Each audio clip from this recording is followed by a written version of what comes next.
Dado que a gente tem uma grande quantidade de técnicas para implementar variabilidades em linhas de produtos de software, é importante entender os pontos fortes e fracos de cada técnica. Em particular, nesse artigo Granularidade em linhas de produtos de software, os autores tentam entender qual o papel que a granularidade da feature tem na escolha ou nos benefícios associados a uma dada técnica. Então, em particular, eles fazem a pergunta quais são as vantagens e desvantagens de abordagens composicionais, como a de aspectos, por exemplo, e abordagens anotativas, como a de compilação condicional ou pré-processamento, né? Qual as vantagens e desvantagens dessas duas técnicas para implementar a linha de produtos de software, especialmente no suporte que eles oferecem à granularidade da variabilidade. Ou seja, em particular, se as features, as variabilidades têm uma granularidade fina, ou seja, são pequenos trechos de código potencialmente aparecendo em várias partes do código, né?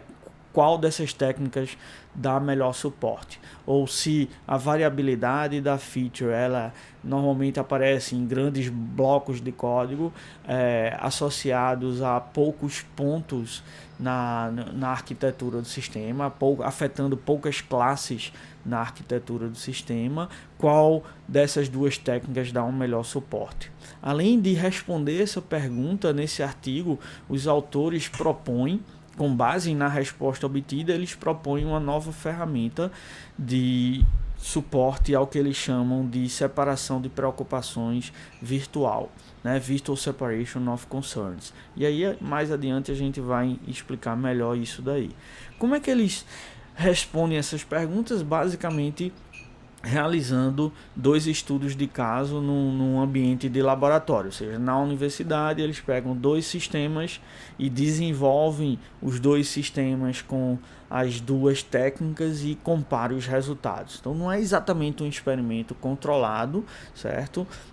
E nem é um estudo de caso numa empresa, observando o trabalho numa empresa específica, é o que a gente chama um estudo de caso aí num laboratório, num ambiente de laboratório, né? Ou um quase experimento, certo?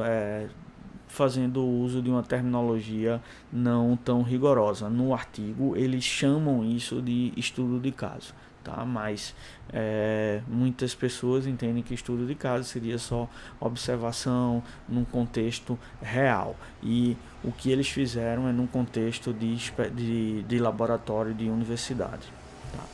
Então, o que é que eles obtém nesse artigo? Primeiro, a resposta, quais as vantagens e desvantagens disso daí, e o que eles observam é se a variabilidade ela é de granularidade fina, ou seja, pequenos grãozinhos, pequenos pontinhos que precisam ser alterados potencialmente em vários lugares da aplicação, a abordagem composicional vai sofrer bastante, certo? Na melhor das hipóteses, levando a um código complexo, certo? E na pior das hipóteses, não sendo possível implementar aquela variabilidade com abordagem composicional. Isso ocorre porque com a abordagem composicional a gente tem um conjunto limitado de pontos onde a composição pode ser realizada. No caso de aspectos, um conjunto limitado de join points. Então não é em todo canto que a gente pode alterar o comportamento comum para implementar a variabilidade, certo? Então, principalmente quando isso é em vários pequenos pontos, a gente teria que especificar na implementação da variabilidade cada um desses pontos, o que dá trabalho, né? E pode deixar o código bastante complicado e até maior do que um código se a gente tivesse usando uma abordagem anotativa, certo? E muitas vezes isso não é possível, dependendo do que a gente quer variar, a linguagem que dá suporte à variabilidade composicional, ela não permite que a gente varie algumas construções, alguns trechos de código da linguagem destino, certo? Por um outro lado, as abordagens anotativas, como compilação condicional, elas suportam bem essas extensões, essas variações de granularidade fina. Por que ela suporta bem? Porque, na verdade, elas a gente consegue arrodear com anotações de pré-compilação qualquer trecho de código, que a abordagem é basicamente léxica, não é? Ela não entende nem a sintaxe da linguagem que a gente está trabalhando. Então, qualquer trecho de código, qualquer bloco de texto, a gente pode arrodear com compilação condicional. Mas, por outro lado, a possibilidade de fazer isso prejudica a legibilidade do código, certo? Colocando várias anotações no código, principalmente em casos em que a gente tem várias alternativas para a mesma feature, né? A gente vai ter que colocar if-defs, por exemplo, uma longa sequência de if-defs, o que todos eles são alternativos. Então, no final, assim, o comportamento do produto final corresponde a apenas um if-def, mas a gente tem que ler o código associado a vários if-defs mesmo assim, porque todos eles estão expostos lá, né, comprometendo a legibilidade do código fonte, tá? Então, já que cada abordagem tem sua vantagem e suas desvantagens, né, os autores propõem uma ferramenta que tenta pegar as vantagens da técnica anotativa como pré-processamento e as vantagens de uma técnica composicional. Como é que eles fazem isso? É propondo essa ferramenta chamada SID. Então, primeiro, ao invés de arrodear o código da variação com anotações, certo? Eles marcam ele nessa ferramenta com cores diferentes. Então, esse código aqui que está marcado em vermelho, ele corresponde ao código de uma determinada feature, de uma determinada variação, tá? Então, compromete um pouco menos a legibilidade. Além disso, para ajudar na legibilidade, além de pintar o código da feature, ao invés de arrodear ele com anotações, o que eles fazem é eles têm a possibilidade de esconder o código de algumas features. Então, por exemplo, o código em laranja, certo, que é de uma determinada feature aí, a gente, se quiser, pode pedir para a ferramenta esconder temporariamente isso. Isso é útil principalmente em casos onde a gente tem várias alternativas, a gente teria vários if-defs bagunçando, comprometendo bastante a legibilidade do código. Aí a gente pode pedir para esconder todos os if-defs e deixar só um disponível, né? Tem ferramentas que fazem isso para if-def, aqui ele faz isso com esse mecanismo de cores. Então, com essa possibilidade de esconder o código de uma determinada feature, a gente tem a facilidade de focar no código de outras features sem ser distraído pelos detalhes do código de uma determinada feature. Aqui a gente não quer ser distraído pelos detalhes da feature laranja, focando só na vermelha, certo? A gente consegue isso, reduz um pouco o problema de legibilidade de compilação condicional.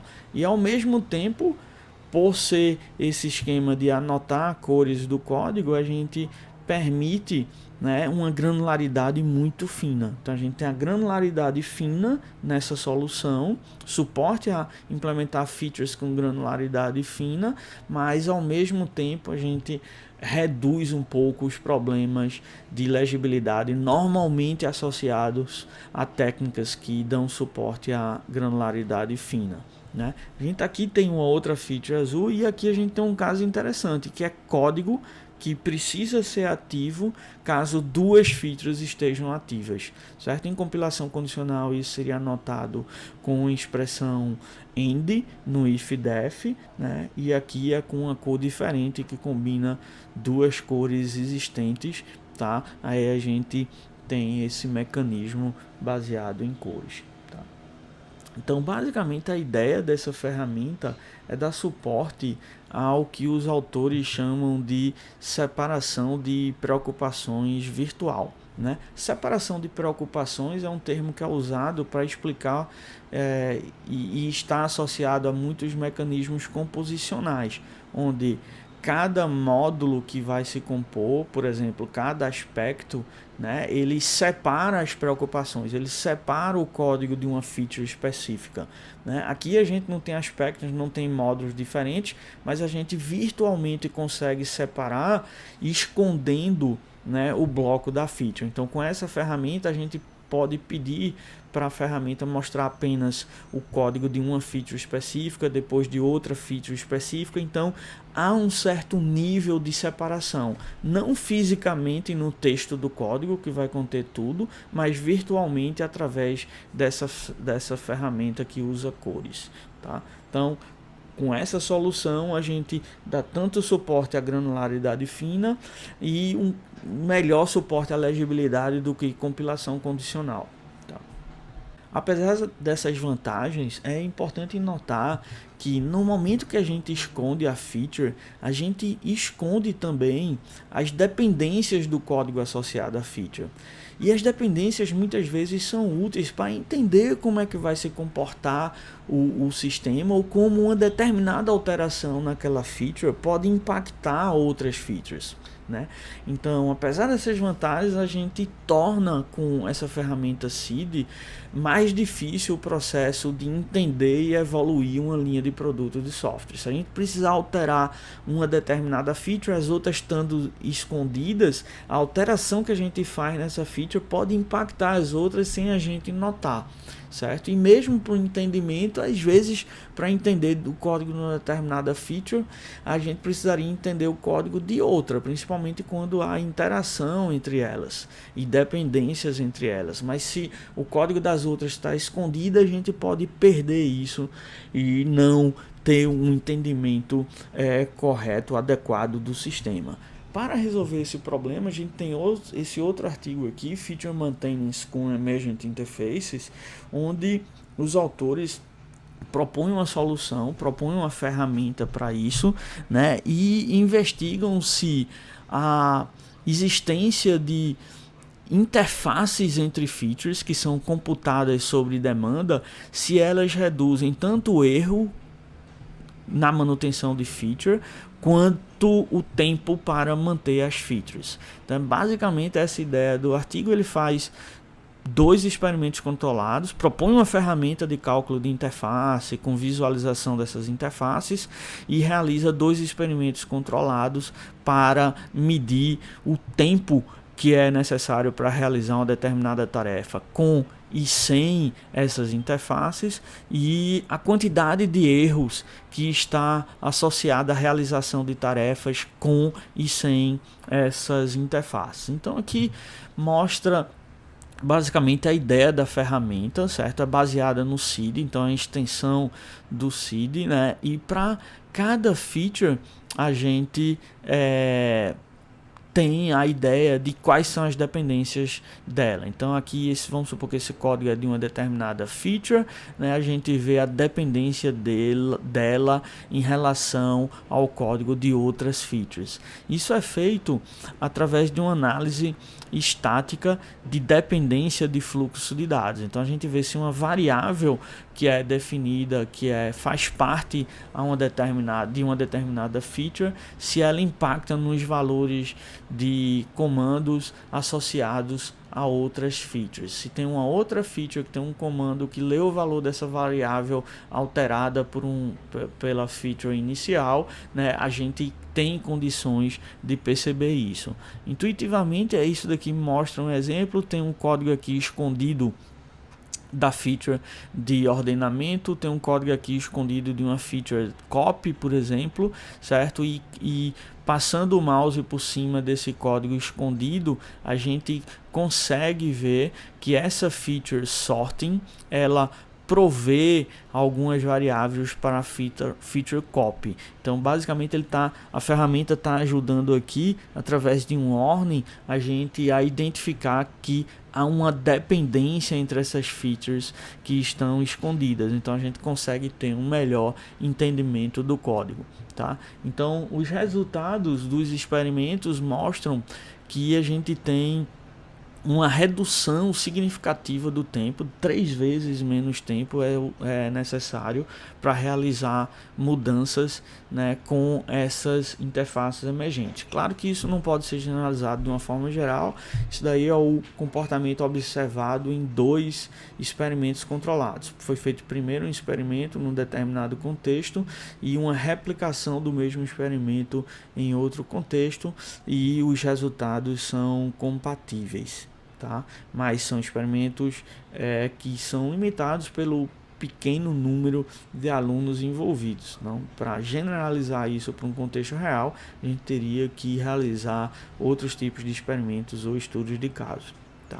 Então, normalmente, com o uso dessas interfaces emergentes, de uma ferramenta como essa que mostra as interfaces, né, quando as features estão escondidas ou mesmo quando não estão, a gente tem uma redução de esforço. Agora, isso foi observado de forma mais consistente quando há dependências interprocedurais entre as features, ou seja, quando o valor escrito numa variável pelo código da feature A, ele é lido pelo valor por um código associado à feature B, e essa leitura é feita através de uma chamada de método, ou seja, essa dependência de fluxo de dados ela não ocorre dentro do mesmo método de uma classe. Quando essa dependência ocorre dentro do mesmo método, é mais fácil você realizar a atividade ou evitar erros se você tiver